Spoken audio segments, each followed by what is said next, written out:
5월은 가정의 달입니다. 물론 다른 날도 다 그래야 하겠지만 특별히 5월에는 여러분의 가정에 하나님이 주시는 행복이 가득 넘쳐 흘렀으면 좋겠습니다. 여러분, 가정이 행복하려면 어떻게 해야 할까요? 행복한 가정을 이루기 위한 가장 첫 번째 조건은 먼저 부부가 행복해야 한다는 것입니다. 부부가 행복하지 않으면 자녀들에게는 물론이고 직장이나 이웃들과의 관계도 절대로 행복하지 않는다는 것입니다. 그래서 아내의 말 한마디가 남편을 성공으로 이끌 수도 있고 생각 없이 뱉은 남편의 말 한마디에 가정이 흔들릴 수도 있습니다. 이렇게 부부의 한마디는 정말 중요한데요. 항상 얼굴을 맞대고 살아서 이제는 몇 마디 주고받지 않아도 서로의 기분을 알 수 있는 부부 사이에도 상대방을 배려해 주는 말 한마디면 기분 좋은 하루를 시작할 수 있답니다. 그래서 부부간의 애정을 키워주는 남편과 아내에게 사랑받는 말이 있다고 하는데요. 잘 들어보시고 오늘 하루라도 꼭 여러분의 남편과 아내에게 한마디라도 실천해 보시기 바랍니다. 먼저 남편에게 해주면 좋은 말, 부인이 해야 하는 말이죠. 남편에게 해주면 좋은 말. 첫 번째는 난 당신을 믿어 라는 말이라고 합니다. 대부분 남자들은요, 여자가 믿어주는 것에 대해 위안을 느낀다고 합니다. 특히 결혼한 후에 부인이 자신을 믿는다고 말해주면 그건 자신의 가정을 책임지고 있는 한 가장으로서 믿는다라는 의미로 받아들여져서 그 기쁨이 배가 된다고 합니다. 그런데 우리는 어떻습니까? 당신 그것도 못해? 누구 아빠는 말 안 해도 잘 해주던데 당신은 시키는 것도 잘 못해요? 이런 말들 많이 하시잖아요. 두 번째는요, 정말 고마워라는 말이랍니다. 정말 고마워. 자, 옆에 계신 남편이 있으시면 한번 말씀해 보시기 바랍니다. 정말 고마워. 약해요, 약해요. 더 크게 하셔야지. 정말 고마워.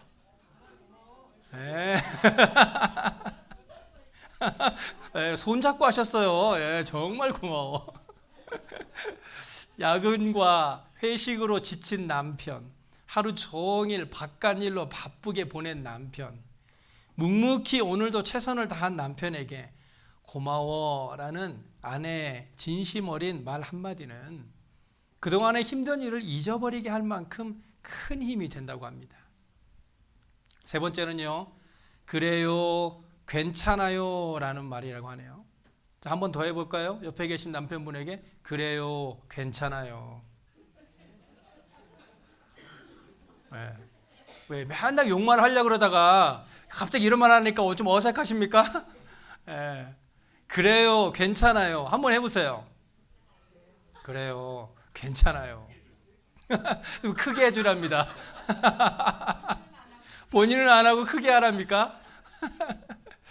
대부분 남편은요, 회사 생활 등에서 받는 이 스트레스 등으로 집에서 짜증을 내거나 의기소침해 있는 경우가 많다고 해요. 그럴 때 당신은 왜 그렇게 짜증만 내? 뭐 나는 하루 종일 놀았나? 다 힘들어! 라고 하면서 다그치기보다는 그럴 수도 있지, 괜찮아요 라고 따뜻하게 말해주는 게 좋다고 합니다. 왜냐하면 남편도 때로는 아내에게 기대고 싶어 할 때가 있기 때문이죠. 자, 그렇다면 남편들이 아내에게 해주면 좋은 말들은 어떤 것이 있을까요? 첫째는 여보 사랑해 라는 말이라고 합니다. 자, 한번 해볼까요?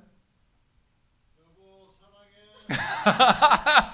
아니, 한 분만 사랑하십니까? 아니, 다른 남편분들은 어떻게 됐어요? 여보 사랑해. 미투.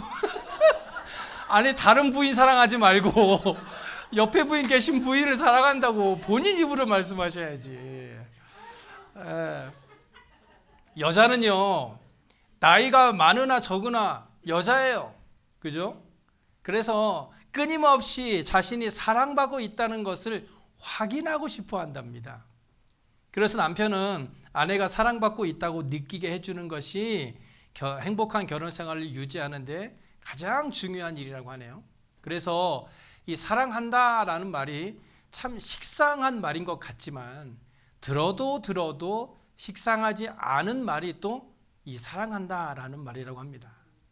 특히 결혼 후에 사랑한다라는 말은 생활에 지쳐있는 아내에게 큰 힘을 주고 감동을 준다고 하네요.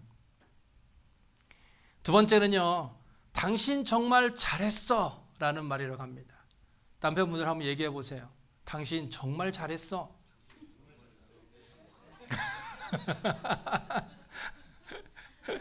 요즘 대부분 맞벌이 부부가 많죠. 그래서 회사와 가정 일을 모두 소화하느라 아내들은 하루 24시간이 모자랍니다. 하지만 아내가 이렇게 바쁘게 살아가는 것을 알고 있으면서도 가끔 집안일이 안 되어 있으면 아내의 기분을 상하게 하는 말들을 하곤 하죠. 아내의 고마움을 알면서도 그걸 꼭 말로 해야 하나?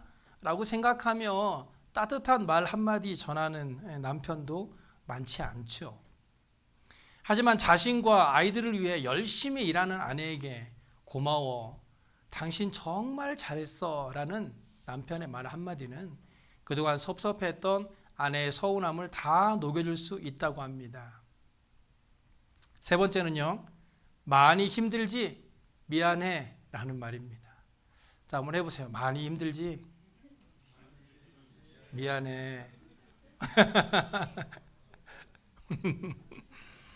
아내는요, 명절과 제사 때가 아니더라도 청소하고 빨래하고 여러 가지 가사일로 밖에서 일하는 남편 못지않게 피곤하고 지쳐 있을 때가 많습니다.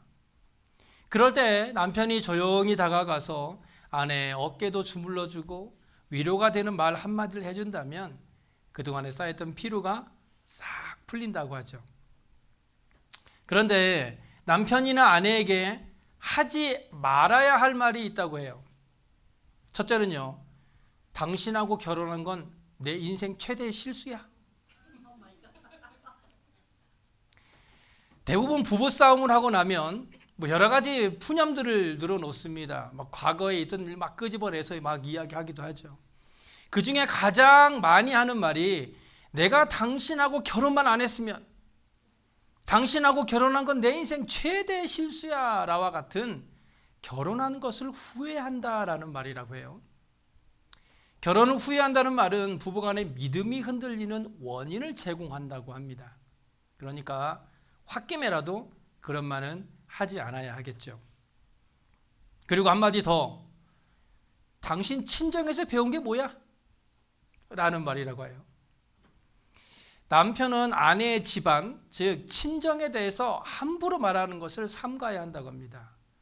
결혼 후 친정에 잘해주지 못하는 것에 대해 미안함을 가지고 있는 아내에게 친정에 대한 험담은 지워지지 않는 상처로 남는다고 하네요. 친정뿐만 아니라 이 시댁도 마찬가지겠죠. 서로의 집안에 대해서 험담을 하는 것이 행복한 가정을 이루는 일은 절대 하지 않아야 한다라는 것입니다. 그렇다면 성경에서 말씀하고 있는 가정의 행복의 조건은 무엇일까? 오늘 본문 에베소서 5장 18절 이후의 말씀은요, 부부에 관한 요구들이 나오고 있어요. 아내들이여 하면서 자기 남편에게 복종하기를 주께 하듯 하라 라고 쭉 얘기하고, 그래서 남편들은 이 말씀을 꼭 분리할 때 꺼내서 얘기하죠. 봐라, 성경은 이렇게 얘기하고 있다. 그런데 아내들이여 이후에 남편들아 하면서 얘기합니다. 아내 사랑하기를 그리스도께서 교회를 사랑하시고 그 교회를 위하여 자신을 주심과 같이 하라라고 말씀하고 있습니다. 이 말씀은 남편들이나 아내들이 새겨 들어야 할 말씀이기도 하죠. 그리고 이제 에베소서 6장으로 넘어가면 자녀들에게 주시는 교훈의 말씀이 나오죠. 그런데 이렇게 아내와 남편 그리고 자녀들에게 주시는 이 교훈의 말씀은 단 하나의 이야기로부터 시작된다고 할 수 있습니다. 그 이야기가 바로 오늘 본문의 말씀이죠. 사도 바울은 가정에게 교훈의 말씀을 시작하면서 이렇게 말씀합니다. 술 취하지 말라. 이는 방탕한 것이니 오직 성령으로 충만함을 받으라. 사도 바울의 이 교훈은요, 너희가 성령으로 충만하지 않으면 남편이 아내에게, 아내가 남편에게, 그리고 자녀와의 모든 관계들이 바르게 이루어지지 않는다는 것입니다. 정신병자를 치료하고 나서 이제 이 환자를 이제 사회에 내보내도 되는지 아직 때가 되지 않았는지를 시험하는 방법 중에 이런 것이 있다고 합니다. 환자를 이 세탁장 안에 들여다 놓고 수돗물을 세탁장에 물이 넘치도록 틀어놓는다고 해요. 그리고 환자 보고 그 밑에 있는 물을 다 퍼내라고 시켜본다고 합니다. 그러면 그때 수도꼭지를 잠그고 물을 퍼내면 이제 치료가 다 되었구나라고 합격시키고, 수도꼭지에서 물이 콸콸 나오는 것을 놔두고 계속해서 물만 퍼내기만 하면 치료가 덜 된 것이라고 합니다.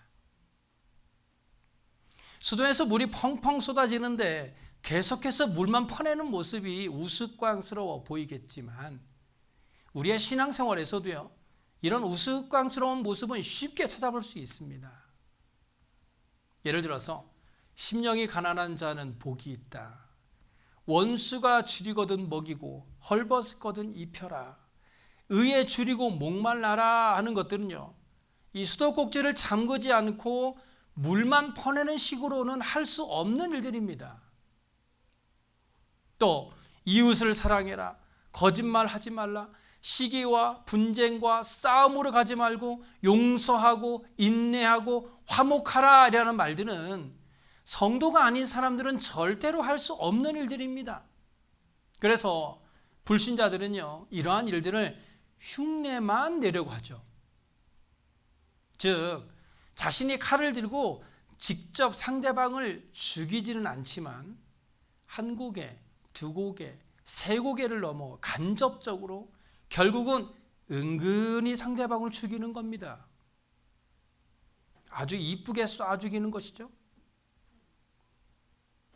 하지만 성경에서 요구하고 있는 것은요, 중생하지 않고는, 다시 말해서 성령의 충만함 없이는 행할 수 없다는 것입니다.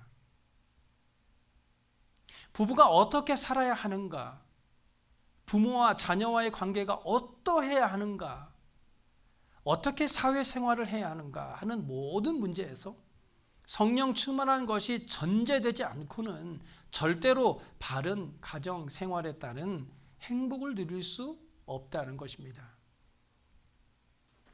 요한복음 3장을 보시면 예수님을 찾아온 니고데모에게 주님은 사람이 거듭나지 아니하면 하나님 나라를 볼 수 없다고 말씀하였습니다. 여기 거듭난다에 대한 예수님의 말씀은 지금 우리의 모습에서 어떤 하나 정도의 부속품만 갈아 끼우면 된다라는 정도가 충분하다라는 것이 아니라 완전히 새로 만들 수밖에 없는 존재라는 것을 말씀하고 있는 겁니다. 완전히 다시 태어나야 한다는 것이죠. 그래서 예수 그리스도의 십자가로 말미암아 새로 구원을 얻은 성도를 가리켜서 새 사람이다, 새로 태어났다라고 하는 것이고, 그렇게 구원을 얻은 사람을 가리켜 중생했다라고 하는 것입니다. 이 말을 영어로는 born again이라고 하죠. 다시 태어났다는 것입니다. 이 다시 태어나는 것이 바로 시작입니다. 믿음의 시작, 신앙생활의 시작입니다. 새로 태어나는 것, 성령에 의해서 인도함을 받는 것, 그래서 새로 태어난 우리가 이제 그리스도인으로서 실천해야 하는 것들은 성령으로 거듭나는 것이 먼저 이루어진 다음에야 할 수 있다는 것입니다. 그래서 에베소서에서 말씀하고 있는 것은 너희가 성령의 충만함을 받아 새로 태어났으면 이제 그것을 가지고 너희 남편에게, 너희 아내에게, 자녀와의 관계 속으로 가지고 들어가서 하나님의 사람으로 실천하며 살아가라는 것입니다. 사람들은요, 예수를 믿고 성령에 충만하게 되면 어떤 엄청난 일을 해야 할 것 같은 착각을 합니다. 마치 모세가 이스라엘 백성을 애굽에서 인도해낸 것과 같은 일이나 아브라함이 이삭을 제물로 드리려고 했던 일들이나 혹은 엘리야와 같은 놀라운 기적을 일으키는 어떤 위대한 일들을 해야만 한다고 생각합니다. 하지만 하나님께서 성령으로 거듭난 그리스도인들에게 실제적으로 요구하고 있는 것은요, 먹고 살고 살림하고 애 키우고 회사 일을 하고 텃밭을 가꾸고 집안 일들을 하는 등 어떻게 보면 가장 하찮은 일들 속에서 이제 거듭난 사람으로서 하나님께서 원하시는 아름다운 성령의 열매들을 맺으며 살아가라라고 말씀하시는 것입니다. 하나님께서는요, 우리를 거듭나게 하신 다음에 하나님의 사람으로 완성시키기 위해서 우리에게 환경과 조건과 여러 가지 사건들을 만나게 하시는 것입니다. 그것은 우리들이 하찮게 생각하는 매일매일의 일상생활을 말하죠. 부부싸움을 하고 애한테 시달리고 회사 갔다 오고 하는 일들이죠. 또 감기에 걸리고 차를 타고 시장에 다녀오고 집안 청소를 하고 텃밭을 갈구는 그러한 일들입니다. 이러한 것들이 사소한 것 같지만 우리에게 살아가는 데서 가장 중요한 싸움 아닙니까? 사실 그리스도인들이 이러한 사소한 일들 속에서 성령의 열매를 맺으면서 살아간다라는 것은 굉장히 어려운 일입니다. 여러분, 부부싸움을 다 해보셨을 거예요. 누가 잘했고 잘못했다고 따지는 것은 성도가 할 일이 아닙니다. 성도는 오히려 내가 미안하다, 내가 잘못했다라고 하는 것이죠. 부모와 자녀와의 문제도 마찬가지입니다. 부모의 욕심과 실력으로 자녀를 키울 수 있다고 생각하면 오산입니다. 자녀를 위해서 기도하는 부모가 자녀를 잘 키울 수 있습니다. 이런 것들이 바로 성령으로 거듭난 사람들이 열매를 맺으며 살아가는 삶의 방식이라는 것입니다. 어려운 게 아니에요. 이런 모든 것이 성령 충만이 시작입니다. 성령에 충만하고 나서야 이런 성령의 열매를 맺을 수 있다는 것입니다. 그렇다면 성령의 열매는 무엇입니까? 갈라디아서 5장 22절과 23절에 얘기하죠. 성령의 열매는 사랑과 희락과 화평과 오래 참음과 자비와 양성과 충성과 온유와 절제니 이 같은 것을 금지할 법이 없느니라. 여기 보시면 성령의 열매는 모두 성품적인 것들이에요. 성품입니다. 어디 무슨 나라를 구하고 해외에다 교회를 세우는 어떤 그런 큰 일을 말하고 있는 것이 아닙니다. 성령의 열매는 우리의 성품이 변하는 것입니다. 성품이 변하는 거예요. 사랑하지 못했던 사람을 사랑하게 되고 즐거워하지 못하던 사람이 즐거워하며 맨날 싸우던 사람이 화평을 하게 되고 참지 못하던 사람이 오래 참게 되고 자기만 알던 사람이 남을 돕게 되고 악을 행하던 사람이 선을 행하게 되고 맨날 농땡이만 피우던 사람이 성실해지고 성격이 온유하고 아끼고 절제하는 사람으로 변하는 것이 성령으로 거듭난 사람의 삶의 모습이라는 것입니다. 그래서 그런 예수 믿는 사람들이 모여서 이런 성령의 열매를 함께 나누는 곳이 교회입니다. 이렇게 교회는 세상 속에서 살다 지치고 실패하고 하지만 때로는 승리하고 이겨낸 경험들을 가지고 서로 나누어서 서로 이익을 보는 장소가 되어야 합니다. 물물교환을 하는 것이죠. 내가 지난 한 주 동안 말씀대로 살려고 이렇게 저렇게 살다 보니까 나는 이런저런 실패를 하다가도 이런 성공을 거두고 이런 감사를 하게 되었다라는 경험을 서로 나누는 우리 교회가 되어야 한다는 것입니다. 우리가 일주일에 한 번 이렇게 주일에 함께 모여 예배하고 교제하는 이 귀한 시간을 허비하지 않았으면 좋겠습니다. 본문 18절에 오직 성령으로 충만함을 받으라라고 하기 전에 뭐라고 말씀합니까? 술 취하지 말라, 이는 방탕한 것이다 라고 말씀하고 있잖아요. 이것이 바로 허비하는 겁니다. 술 취하고 방탕하게 보내는 것. 우리가 모여서 하나님께로부터 받은 은혜를 함께 나누는 것만으로도 시간이 부족한데 우리는 전혀 쓸데없는 것들로 시간을 허비하고 있다는 것입니다. 그런데 오늘 본문 19절 이하에 이렇게 말씀하잖아요. 시와 찬송과 신령한 노래들로 서로 화답하며 너희의 마음으로 주께 노래하며 찬송하며 범사에 우리 주 예수 그리스도의 이름으로 항상 아버지 하나님께 감사하며 그리스도를 경외함으로 피차 복종하라. 우리가 매주일 이 시간에 똑같은 시간에 모여서 시와 찬송과 신령한 노래들로 서로 화답하고 하나님을 찬송하고 하나님의 은혜를 감사할 때 우리의 머리와 입술로만이 아니라 우리의 몸 전체로 나아가 우리의 삶 전체로 그리스도인의 삶의 생각과 습관이 나타나게 될 때에 나아가서 우리의 삶 전체로 나타나는 삶 될 때 그런 삶이 바로 성도의 마땅한 삶이다라는 것입니다. 이런 모습이 보여지지 않으면 백날 교회 나와봤자 세상 사람들과 똑같이 힘들고 똑같이 싸우고 똑같이 괴로워하는 삶을 살 수밖에 없다는 것입니다. 물론 우리의 이런 싸움은요, 나중에 에베소 6장 절반쯤 넘어가면 하나님의 전신 갑주를 입으라라는 데까지 나아가게 됩니다. 즉 우리가 하나님의 전신 갑주를 입기 전에 해야 할 일이 바로 성령의 충만함을 받아서 세상의 방탕함에서 벗어나서 성령의 아름다운 열매를 맺으며 살아가는 삶으로 변화되라는 것입니다. 우리가 이런 과정을 거치지 않고서는 하나님의 전신 갑주를 입을 수 없습니다. 그런데 사람들은 이 모든 과정은 다 스킵하고 그냥 빨리 총부터 달라고 말합니다.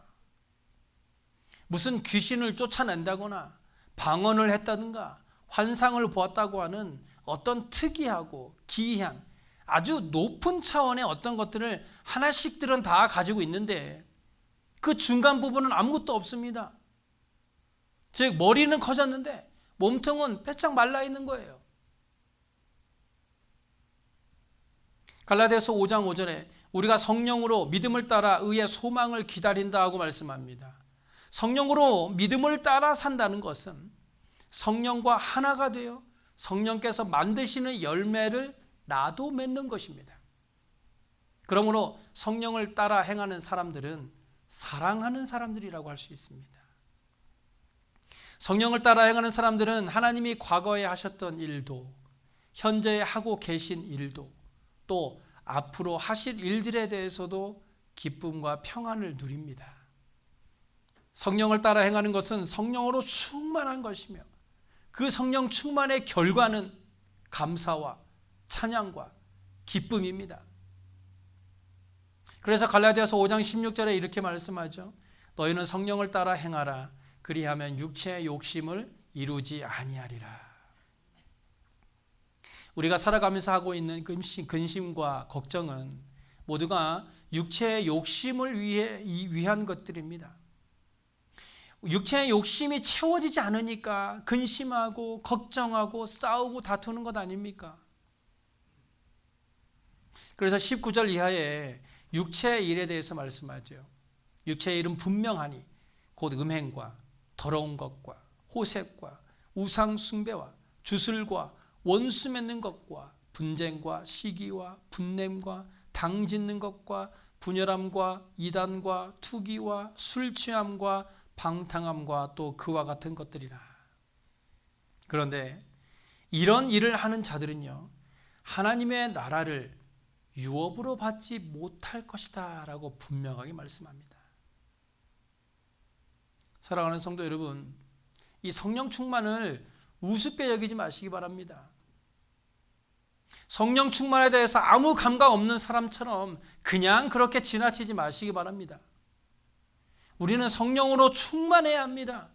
성령으로 충만하지 않으면 육체의 일로 인해서 하나님의 나라를 유업으로 얻지 못하는 결과를 얻을 수도 있다는 것입니다. 우리에게는요, 성령 충만이 먼저입니다. 부자가 되는 것도 아니고 건강해지는 것도 아니고 로또에 당첨되는 것도 아닙니다. 우리에게는 성령 충만이 필요합니다. 다른 사람이 어떻게 살고 있는지는 중요하지 않아요. 지금 내가 하나님 앞에서 어떻게 살고 있는지를 돌아보시기 바랍니다. 더 이상 핑계하지 마세요. 나는 하려고 했으나 이런저런 일이 바빠서 하지 못했다고 핑계하지 마시기 바랍니다. 우리에게 기회가 주어졌을 때 지금이 바로 해야 할 때입니다. 지금 우리가 성령의 충만함을 받아 하나님이 원하시고 바라시는 성도의 삶을 살아감으로 인해서 하나님이 칭찬하시고 축복하시는 저와 여러분의 삶이 되시길 간절히 소원합니다. 기도하겠습니다.